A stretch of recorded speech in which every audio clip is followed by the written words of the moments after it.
샬롬 샬롬 샬롬 샬롬. 하나님 사랑합니다. 여러분 주 안에서 사랑합니다. 출애굽기 25장 말씀 우리 함께 봅니다. 성소를 지을 예물 이런 제목으로 제 책에는 성경에는 나와 있네요. 여호와께서 모세에게 말씀하여 이르시되 이스라엘 자손에게 명령하여 내게 예물을 가져오라 하고 기쁜 마음으로 내는 자가 내게 바치는 모든 것을 너희는 받을지니라. 너희가 그들에게서 받을 예물은 이러하니 금과 은과 녹과 청색, 자색, 홍색 실과 가는 배실과 염소털과 붉은 물들인 순양의 가죽과 해달의 가죽과 조각목과 두미와 관유에 드리는 향료와 분향할 향을 만들어 향품과 흠만오며 애복과 흉패에 물린 보석이니라. 내가 그들 중에 거할 성소를 그들이 나를 위하여 짓되 물은 내가 내게 보이는 모양대로 장막을 짓고 기구들도 그 모양을 따라 지을지니라. 장막을 이 모양대로 규격대로 지어라 말씀하시는 내용입니다. 이 내용이 출애굽기 26장 1절에서 37절 내용에도 성막의 제작에 대해서 출애굽기 27장 9절에서 17절에도 나와 있습니다. 우리가 항상 하나님께서 주시는 그런 장막을 성막의 제작을 잊지 않는 저와 여러분들이 되어야 되겠죠. 십계명도 받았고 계약의 율법도 이제는 다들 받았어요. 그러니까 다 되었어요. 근데 중요한 것 남아있죠. 가장 많은 분량을 찾아가고 있는 출애굽기 부분이기도 하죠. 성막의 건축입니다. 25장부터 40장까지 무려 16장에 걸쳐서 성막에 대해서 말씀하고 있어요. 25장에서 31장까지는 하나님이 모세에게 성막을 어떻게 만들 것인지를 일일이 지시합니다. 재료는 무엇으로, 크기는 얼마나 할 것인지 아주 구체적으로 나와 있죠. 32장에서 34장은 금송아지 우상과 이에 대한 하나님의 심판이 나옵니다. 이는 성막 건설과 관련하여 잘못된 하나님 섬김의 예로 언급이 되기도 하죠. 35장부터 40장까지는 하나님의 지시대로 사람을 세워 모세가 성막을 만들고 결국 완성에 이르게 된다, 이런 내용입니다. 모세는 40일 동안 신의 산에 머물렀어요. 여기서 모세가 단순히 십계명 말씀만 받은 것이 아니에요. 성막 제작에 대한 지시도 받았습니다. 그만큼 중요했기 때문이죠. 그래서 어떤 학자는 하나님은 전 세계를 6일 동안 창조하셨으나 성막 제조에 관해서는 모세에게 가르치실 때 무려 40일을 소비하셨다, 이렇게 말합니다. 사실 성전 아주 중요하죠. 신학시대의 성전의 중요성은 사라졌지만 이스라엘의 생활이나 예배의 중심은 예루살렘 성전이었습니다. 이곳에서는 매일 아침 저녁으로 번제와 제사가 드려졌죠. 이스라엘 백성은 1년에 3차례씩 이곳을 또한 방문해야 됐습니다. 이슬람교에서는 지금도 아주 성전을 중요시한다고 그러죠. 이슬람 교도들의 하루에 3번씩 메카에 대서원이 있는 방향을 향하여 경배를 하기도 합니다. 시간을 정해놓고 매년 수백만 명의 인파가 메카를 순례하는 모습이 또한 아주 장관이라고 합니다. 그러다가 압사 사고가 나서 수많은 사람이 죽임을 당했다는 보도가 종종 들려오기도 합니다. 종교의 중심에 성전이 있어요. 이슬람교들은 여러모로 구약 모세의 종교를 많이 모방하고 있습니다. 이스라엘에서는 솔로몬 시대 예루살렘 도시의 성전이 처음으로 세워졌고 이 예루살렘 성전의 원형이 바로 광야 시대의 성막이었다, 이렇게 말하고 있습니다. 성막은 광야 시대에 있었던 이동성 이동용 성소였죠. 성전은 항상 동쪽이 정면입니다. 광야에 세워졌지만 그 크기가 적지 않았다고 그래요. 성소를 감싸고 있는 바깥들이 대략 입구 쪽 가로가 25m, 세로가 50m입니다. 휘장으로 돌려서 밖에서 보이지 않도록 합니다. 그 안에는 성소가 있는데 성소의 크기는 정면 가로가 5m, 세로가 15m, 높이가 5m입니다. 나무 판재를 이용해서 막았고 천정은 천과 가죽 휘장으로 덮습니다. 성소는 둘로 나누는데 성소와 지성소로 나뉩니다. 10m가 성소이고 안쪽 5m가 지성소인데 이 사이에 휘장으로 막혀있다고 그래요. 지성소는 하나님이 거하시는 가장 거룩한 장소, 지성소는 하나님의 임재를 상징하는 언약궤 하나만 있습니다. 성소에는 그 앞에 분향단이 있고 한쪽에 진설병과 금촛대가 놓여있죠. 성소 안에 있는 성물들이나 벽은 모두 금으로 칠했거나 또한 금이거나 금칠을 했다. 성소 바깥에는 희생 짐승들을 태우는 번제단이 있고 손을 씻는 물두멍이 있습니다. 바깥에 있는 기구들은 노수로 만들어졌죠. 하나하나가 성막 예배에 사용되는 도구들이지만 이것이 상징하는 의미들이 각각 있습니다. 교회사에 오리겐이라는 분이 있는데 이 사람은 알레고리식 해석을 아주 좋아합니다. 인간이 육과 혼과 영으로 구성되었듯이 성서 또한 문자적 의미, 도덕적 의미, 영적인 의미, 곧 알레고리적 의미가 있다 이렇게 말하고 있습니다. 예컨대 하늘의 태양은 문자적으로 그냥 뜨거운 태양입니다. 이것을 도덕적으로 해석하면 정의로움이고 영적으로 해석하면 빛 대신 하나님을 상징한 것이 된다. 지나친 영에는 객관적 기준이 없고 주관적으로 해석한다는 데 문제가 있기도 하죠. 그렇지만 성서에 등장하는 비도덕적인 면이나 성전과 같이 사라진 것들을 현대에 적용하기 위해서는 이런 알레고리적 해석이 감춰진 진리를 드러내주기도 하죠. 구약의 말씀들이 주로 이런 알레고리적 해석으로 이용이 됩니다. 신약성경에는 실제 이런 알레고리적 해석이 그런 그 예가 또한 알레고리적 해석의 예가 많아요. 신약성경에서 주로 문자적이나 도덕적 의미로 해석을 많이 했는데 이번 성막 강해에서는 하나하나 가지고 있는 영적인 의미를 한번 해석해 보도록 하죠. 성막의 설계자는 하나님이십니다. 9절이죠. 무릇 내가 내게 보이는 모양대로 장막을 짓고 기구들도 그 모양을 따라 지을지니라. 성막 제작 곳곳에 이런 말씀들이 반복이 됩니다. 이스라엘 자손 이와 같이 성막 곧 회막의 모든 역사를 마치되 여기서 모세에게 명령하신 대로 다 행하고 하나님은 마치 여기서 또 하나의 창조 역사를 이루시는 것 같죠. 하나님은 세상을 말씀으로 창조하셨어요. 혼돈과 공허와 무질서 가운데 질서와 충만한 세계를 만드셨습니다. 마찬가지로 하나님은 광야라는 혼돈의 땅에서 질서와 생명의 공간을 만드십니다. 창조 때는 직접 말씀으로 만드셨다면 이제는 모세와 하나님의 신으로 감동된 자를 통해서 만드십니다. 창조가 시간의 시작이듯이 장막의 완공은 신년 새해에 또한 이루어집니다. 둘째 첫째 달 곧 그날 초하루에 성막을 세우니라. 출애굽기 40장 17절입니다. 성막 중간중간에 언급되는 10계명 중 유일한 한 계명이 있는데 바로 안식일을 지키라는 말씀이죠. 31장과 35장에 2번 언급이 됩니다. 안식일은 창조 때 하나님께서 만드셨던 가장 큰 날이다. 성막은 하나님이나 인간의 만남이 이루어지는 안식의 장소입니다. 오늘 우리가 드리는 예배의 하나님의 평화와 안식이 주어지기를 축복합니다. 하나님이 거하시는 곳이죠. 성막은 하나님이 거하시는 곳이다. 5절입니다. 내가 그들 중에 거할 성소를 그들이 나를 위하여 짓되 성소를 성막 또는 장막이라 부른다. 이 장막의 헬라어가 스캐너인데 이 의미가 거주한다라는 뜻을 갖고 있어요. 그동안 하나님은 어디 계셨어요? 하나님은 시내산에 계셨습니다. 높은 곳에 구름 가운데 불 가운데 계셨는데 어느 때는 하나님 땅에서 아브라함에게 나타나셨고 야곱에게는 야복강에서 낯선 그런 신의 모습으로 나타나시기도 하셨죠. 모세에게는 가시떨기나무 불꽃 가운데 나타나십니다. 특정할 수 없는 곳에도 특정할 수 없는 방식으로 나타나세요.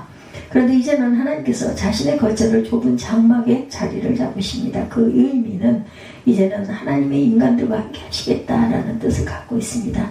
인간들이 손쉽게 하나님을 찾을 수 있도록 모세는 하나님을 만나기 위해 다시 시내산에 오를 필요가 이제는 없습니다. 하나님이 이제 성막 가운데 계시기 때문이죠. 시내산을 두렵도록 채웠던 빽빽한 구름과 불과 연기는 이제 성막 위에 피어오르기 시작을 합니다. 낮에는 야훼 구름이 성막 위에 있고 밤에는 불이 그 구름 가운데 있음을 이스라엘은 온 족속이 그 모든 행진하는 길에 그들의 눈으로 보았더라. 출애굽기 40장 38절입니다. 성막이라는 것은 기도의 처소이죠. 그들의 도움이 필요할 때 이 성막을 찾거나 성막을 향하여 기도합니다. 문제가 생겼을 때 죄를 지어 절망 가운데 있을 때 이 성막에 와서 제사를 드리면 하나님의 용서가 주어집니다. 베푸신 은혜에 감사하고 싶지만 하나님을 찾을 수 없을 때 이 성막에 와서 감사 제사를 드리게 되죠. 성막은 이제 하나님의 말씀이 선포되는 중심이 되었어요. 우리와 함께 하시는 하나님의 모습을 성막이 잘 보여줍니다. 성막은 이동할 수 있도록 또한 되어 있죠. 성막을 둘러치고 있던 휘장이나 판벽은 수시로 분해할 수 있고 운반할 수 있게 되어져 있습니다. 언약궤로부터 진설병상, 분향당, 번제단 등 모든 기구들에는 이동하기 쉽도록 고리가 달려있다고 그래요. 이 고리에 채를 끼워서 운반을 합니다. 하나님은 인간이 있는 곳이면 어디나 그들과 함께 하시겠다라는 뜻이죠. 그런 점에서 예루살렘의 모든 돌과 금으로 만들어진 성전은 움직일 수가 없습니다. 그것은 하나님을 고정시키는 행위다. 이동할 수 있는 성막이 본래 하나님의 뜻을 보다 잘 계시하고 있어요. 그래서 솔로몬은 땅이 고정된 성전이 갖는 부작용을 알았기에 성전 낙성식에서 고백하죠. 열왕기 왕상 28장 27절과 29절입니다. 열왕기 상 8장 27절과 29절. 하나님이 참으로 땅에 거하시니까 하늘과 하늘들의 하늘이라도 주를 용납하지 못하겠거든 하물며 내가 건축한 이 성전이오리까. 주께서 전에 말씀하시기를 내 이름이 거기 있으리라 하신 곳 이 성전을 향하여 주의 눈이 주야로 보시오며 주의 종이 이곳을 향하여 비는 기도를 들으시옵소서. 이렇게 말씀하죠. 성전은 하나님의 이름이 있는 곳이다. 하나님을 독점할 수는 없어요. 하나님을 이곳에 또한 제한시킬 수도 없습니다. 성전에 제한된 신은 성전이 망하면 같이 망하겠죠. 그러나 성전은 하나님의 이름만 있는 곳이기에 하나님은 성전에 매이지 않으신다. 에스겔서에서 성전에서 하나님의 영광이 떠나는 장면이 나타납니다. 이스라엘 백성이 패역하고 이 때문에 심판이 결정되고 하나님은 더 이상 예루살렘 성전에 머물 수가 없어서 떠나는 장면을 이렇게 묘사하죠. 에스겔 10장 18절. 야훼의 영광이 성전 문지방을 떠나 그들 위에 머무르니 하나님의 영광이 동쪽 산 방향으로 이렇게 떠나요. 그렇게 바벨론 포로기 동안 하나님의 영광이 사라지더니 에스겔은 다시 성전이 회복되는 환상을 보게 됩니다. 성전이 재건되면서 다시 하나님의 영광이 돌아오죠. 야훼의 영광이 동문을 통하여 성전으로 들어가고 내가 보니 야훼의 영광이 성전에 가득하더라. 에스겔 43장 4, 5절입니다. 참곳과 그림자입니다. 성전은 하나님이 계시는 곳입니다. 예수를 믿는 신앙인들은 그 영광을 바라보죠. 영광을 바라보고 기뻐합니다. 예수 그리스도에게서 보았어요. 요한복음 1장 14절이죠. 하나님이 육신이 되어 우리 가운데 거하시니 우리가 그의 영광을 보니 아버지의 독생자의 영광이요 은혜와 진리가 충만하더라. 여기 거하신다는 헬라어 단어 스케노입니다. 성막을 뜻하던 스케네와 동일하죠. 하나님은 이제 장막이 아니라 인간이 사는 곳으로 오셨어요. 하나님의 인간 세계에 거주하시는 거죠. 그래서 예배는 더 이상 장소가 중요하지 않다. 하나님은 영이시니 예배하는 자가 영과 진리로 예배할지니라. 요한복음 4장 24절이죠. 예수 그리스도는 영으로 우리 가운데 임재하세요. 예수 그리스도가 진리신 참된 실체이시다. 이제는 장소가 중요하지 않다. 예수님은 사마리아 여인과 대화하시면서 이렇게 말씀하시죠. 예수께서 이르시되 여자여 내 말을 믿으라. 이 산에서도 말고 예루살렘에서도 말고 너희가 아버지께 예배할 때가 이르리라. 너희는 알지 못하는 것을 예배하고 우리는 아는 것을 예배하노니. 여자는 자기들이 믿던 그리심사 아니라 예루살렘 성전에서 예배해야 하는지 묻습니다. 주님은 이에 대해서 이 산도 예루살렘도 아니다. 그런 예배는 무죄하고 진리에서 벗어난 예배라는 거죠. 진정한 예배는 영과 진리 안에서 곧 영으로 임재하시는 예수님 안에서 드리는 예배다. 이것이 거짓이 아닌 진리 곧 참된 예배다. 우리가 성령 안에 있으니까 우리가 그리스도의 이름으로 예배를 드리고 있으니까. 그러면 이곳이 하나님의 임재가 있는 성전이고 성막이다.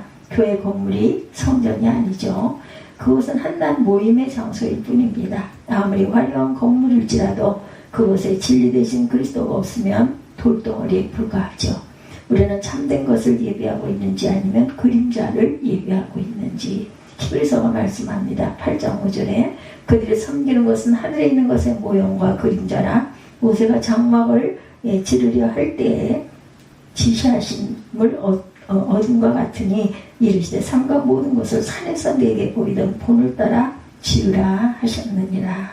모세가 하늘에서 본 것이 진짜 땅 위의 성전은 그 진짜를 모방한 것에 불과합니다. 실체가 아니라 그림자죠. 그리스도께서는 참 것의 그림자만 손으로 만든 성소에 들어가지 아니하시고 그 하늘에 들어가사 이제 우리를 위하여 하나님 앞에 나타나시고, 히브리서 9장 29절이에요. 모세가 하늘에서 보았던 것, 그 실상은 그리스도였죠. 하나님의 임재, 하나님의 거룩한 하나님의 그 사유의 은총, 기도에 대한 하나님의 열망입니다. 이 모든 것이 성전에서 이루어졌다라는 것. 그러나 실은 이 모든 것이 그리스도와 그분의 사역에 대한 모형에 불과했다. 우리는 진짜 실체를 가지고 있어요. 더 이상 우리에게 건물 성전이 별 필요가 없습니다. 온전한 성전이신 그리스도께서 이 땅에 오셨기 때문이죠. 우리가 성령 안에 있다면, 그리스도의 이름으로 기도하고 예배하고 있다면 그곳이 성전이다. 너희가 하나님의 성전이고 그 하나님의 성령이 너희 안에 계시는 것을 알지 못하느냐. 우리 한 사람 한 사람이 성전이에요. 성령이 우리 안에 계시기 때문입니다. 예수를 믿는 공동체가 있는 곳이 성전이고, 에베소에서 말씀한 것처럼 너희는 사도들과 선지자들의 터 위에 세우심을 입은 자라. 그리스도 예수께서 친히 모퉁이 돌이 되셨느니라. 그의 안에서 건물마다 서로 연결하여 주 안에서 성전이 되어가고, 너희도 성령 안에서 하나님이 거하실 처소가 되기 위하여 예수 안에 함께 지어져 가느니라. 에베소서 2장 20절에서 22절입니다. 사도 바울의 편지를 쓰고 있는 고린도나 에베소에는 유명한 신전들이 아주 많았다고 그러죠. 기원전 6세기에 고린도에 건설되었던 아폴로 신전 유적은 지금도 7개의 거대한 기둥들을 뽐내고 있다고 합니다. 고린도 시 배후에 해발 575m에 달하는 아크로 고린도 정상에는 한창 때 신전 참여가 1,000명에 달했던 아프로디테 신전이 있었다고 합니다. 당시 에베소는 아르테미스 신전이라 하여서 고대 7대 불가사의 중 하나라고 불리던 웅대한 건축물이 있었다고 그래요. 이 신전은 높이가 16m, 직경이 1.8m에 이르는 대리석 기둥 100여 개가 떠받치고 있는 아주 엄청난 규모였다고 그러죠. 아테네의 파르데논 신전보다 4배나 컸다고 합니다. 근데 바울은 이것이 신전이 아니다라고 말합니다. 바울 시대는 여전히 예루살렘 성전이 존재했고, 헤롯이 지은 황금으로 번쩍이 된 이 예루살렘 성전을 보지 않고는 건축물에 대해서 논하지 말라고 할 정도로 아주 웅장하고 아름답다고 합니다. 근데 바울은 그 성전이 아니다 말합니다. 불과 20-30명의 작은 가정교회로 이루어진 곳, 땀냄새나고 신분도 변변치 않은 작은 공동체를 향하여 너희가 하나님이 거하시는 성전이다 이렇게 말씀합니다. 그곳에 그리스도가 계시고 그리스도가 있는 곳에 하나님의 임재가 있기 때문이다. 우리가 오늘 드리는 예배는 비록 상가 건물이지만 우리가 모인 이곳 그리스도께서 계시기 때문에 이런 예배에 이 영광을 보는 저와 여러분들이 되시기를 주님의 이름으로 축복합니다. 오늘 출애굽기 25장 1절에서 9절, 출애굽기 26장 1절에서 37절, 27장 9절에서 19절 성전의 제작에 대해서 함께 은혜를 나눴습니다.